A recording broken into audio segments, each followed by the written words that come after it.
Hello and welcome back to my channel. আজকে একটা জবরদস্ত ভিডিও নিয়ে চলে এসেছি। জবরদস্ত কেন বলছি সেটা দেখে নিশ্চয়ই বুঝেই গেছো। বিরিয়ানির থেকে জবরদস্ত আর কি হতে পারে। আর কলকাতা স্টাইল বিরিয়ানির তো কোনো জবাবই নেই।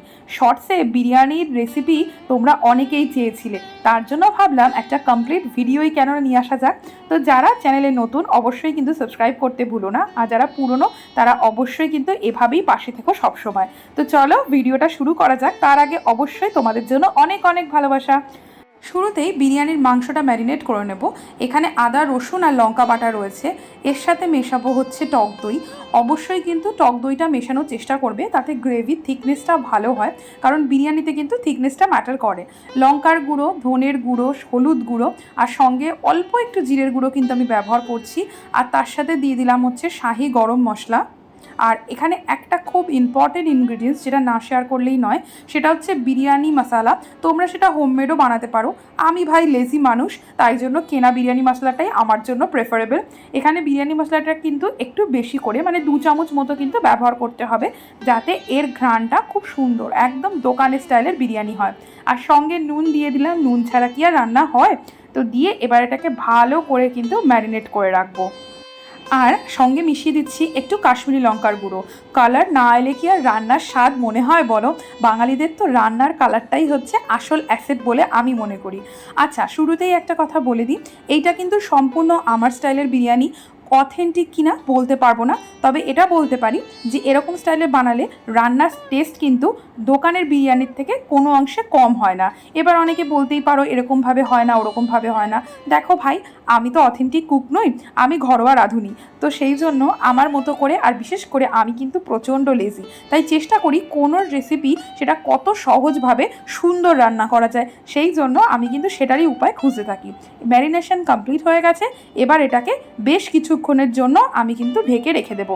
আমি মোটামুটি অনেকক্ষণই রেখেছিলাম, তোমরা চাইলে মিনিমাম আধ ঘন্টাও কিন্তু রাখতে পারো।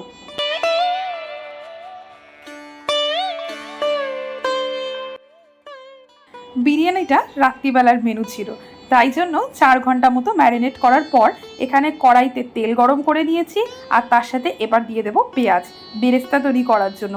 বিরিয়ানিতে কিন্তু পেঁয়াজের পরিমাণটা একটু বেশি লাগে। যারা বেরেস্তা দিতে পছন্দ করো না বিরিয়ানিতে, তারা কিন্তু এর থেকে পরিমাণটা কম নেবে। তবে হ্যাঁ, অন্যান্য রেসিপির থেকে পেঁয়াজটা কিন্তু বিরিয়ানিতে একটু বেশি লাগে। এখানে একদম হাই ফ্লেমে মুচমুচে করে কিন্তু আমি বেরেস্তা রেডি করে নিচ্ছি। বিরিয়ানিতে আমাদের বেরেস্তা ভীষণই ভালো লাগে। দোকানের বিরিয়ানিতে দেয় কিনা আমি বলতে পারবো না, তবে বাড়ির বিরিয়ানিতে কিন্তু বেরেস্তাটা বেশ ভালো লাগে। বাড়িতে বেরেস্তা বানাতে যদি প্রেফার না করো, দোকানেও কিন্তু বেরেস্তা কিনতে পাওয়া যায়, তোমরা চাইলে সেটাও ব্যবহার করতে পারো।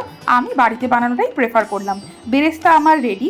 এবার অতটা তেল তো আর ব্যবহার করবো না, তেল বেশ কিছুটা কম নিয়ে এখানে দিয়ে দেবো গোটা গরম মশলা, একটা শুকনো লঙ্কা আর তেজপাতা, আর একটা স্টার অ্যানিসও কিন্তু নিয়েছি। লবঙ্গটা ভাই খুঁজছি, লবঙ্গটা পাচ্ছি না বলে এখনও পর্যন্ত এই থালার মধ্যে তোমরা দেখতে পাচ্ছ না। তো চলো এটা গরম গরম তেলের মধ্যে দিয়ে দিই। এই গরম মশলা ফোড়ন দেওয়ার গন্ধটা আমার যে কি প্রিয় তোমাদের বলে বোঝাতে পারবো না। হ্যাঁ, শুনে হয়তো একটু অবাক হবে যে এটা আবার কার প্রিয় হয় ভাই, কিন্তু আমার হয়। আর হ্যাঁ, লবঙ্গ খুঁজে পেয়ে গেছি, তাই লবঙ্গগুলো দিয়ে দিলাম এর মধ্যে। এবার এটা ভালো করে একটুখানি ভাজা ভাজা হয়ে গেলে এর মধ্যে দিয়ে দেবো হচ্ছে ম্যারিনেট করা মাংসটা। বেশি কিছু খাটনির ব্যাপার নয়, খুবই সিম্পল একটা রেসিপি তোমাদের সাথে শেয়ার করছি। আশা করছি যারা নিউ বিগিনার তারাও কিন্তু এই রান্নাটা করতে পারবে। তো এবার আর কিছুই না, জাস্ট সুন্দর করে মশলাটা কষানো। এই মশলা কষানোর সময় আমি কিন্তু তোমার ফ্লেমটা হাই রেখেছিলাম, কারণ আমার মনে হয় যে কোনো একটা স্পেসিফিক টেম্পারেচারে যদি তুমি মাংস বা অন্য যে কোনো মেনু রান্না করো, তাহলে সেটার স্বাদটা কিন্তু ভালো হয়। এটা আমার ব্যক্তিগত অভিমত, সকলের সাথে নাও মিলতে পারে। মাংসটা একটু হালকা কষানো হয়ে গেলে এর মধ্যে আমি ওই বেরেস্তার কিছুটা অংশ দিয়ে দিলাম। এবার এটাকে জাস্ট ভালো করে কষাতে থাকবো, যাতে আলু আর মাংসটা ভালো করে সুসিদ্ধ হয়ে যায়। আলুগুলো অনেকে ভেজে রান্না করাটা প্রেফার করে, আমি ঝোলের মধ্যে দিয়ে ভালো করে কুক করে নিতে প্রেফার করি। এতে কিন্তু মাংসের পুরো টেস্টটা আলুর মধ্যে চলে আসে, আর খেতেও ব্যাপক সুন্দর হয়। এই রকম করে ভালো করে কষা কষা একটা ফ্লেভার তৈরি হয়ে এলে এর মধ্যে আমি দিয়ে দেব হালকা করে গরম জল, আর এটাকে কিছুক্ষণের জন্য অল্প কম আঁচে ঢেকে রাখবো যাতে আলু আর মাংসগুলো সুন্দর করে সিদ্ধ হয়। এখানে আমার মাংস পুরোপুরি কষানোটা কমপ্লিট, কিন্তু একটুখানি সিদ্ধ হওয়াটা বাকি আছে, সেই জন্যই কিন্তু আমি এর মধ্যে গরম জলটা দেওয়া প্রেফার করেছি। তোমরা যদি কষিয়ে কষিয়ে পুরোটা সিদ্ধ করে নিতে পারো তাহলে তো কথাই নেই। এবার এটাতে ভালো করে জল দিয়ে আমি এটাকে কিছুক্ষণের জন্য ঢেকে রাখবো। এবার দেখো মাংসটা কিন্তু সুন্দর করে সেদ্ধ হয়ে গেছে। এবার আমার মনে হচ্ছে মাংসগুলো ভালো রকম সিদ্ধ হয়ে গেলেও আলুগুলো পুরোপুরি সিদ্ধ হয়নি, তার জন্য আমি ঝোলের থেকে মাংসগুলো তুলে রাখবো যাতে মাংসগুলো ওভারকুকড না হয়ে যায়। এবার ঝোল আর আলু দিয়ে একটুখানি ফুটিয়ে নেব যাতে আলুগুলো গোটা আছে এবং পুরোপুরি সুসিদ্ধ হয়ে যায় আর ঝোলটাও অনেকটা টেনে যায়।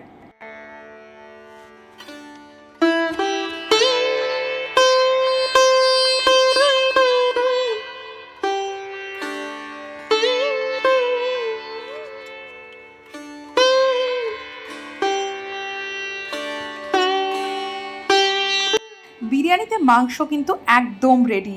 তো এবার চলো একটুখানি রাইসটা কীভাবে করে নিই সেটাও তোমাদের সাথে শেয়ার করে দিই। এখানে আমি নিয়ে নিয়েছি বাসমতি রাইস, জল গরম করে একবারে চাল দিয়ে দিয়েছি, এর মধ্যে আমি একটু দিয়ে দেবো তেজপাতা, আর সঙ্গে দিয়েছি হচ্ছে কেওড়ার জল আর একটু গোলাপ জল।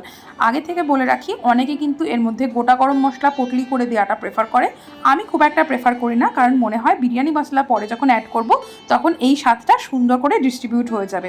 আর হ্যাঁ বলে রাখি এই চাল কিন্তু ভালো করে ভিজিয়ে নিয়ে তারপর করবে, তাতে কিন্তু বিরিয়ানির চালটা ভীষণ সুন্দর হবে।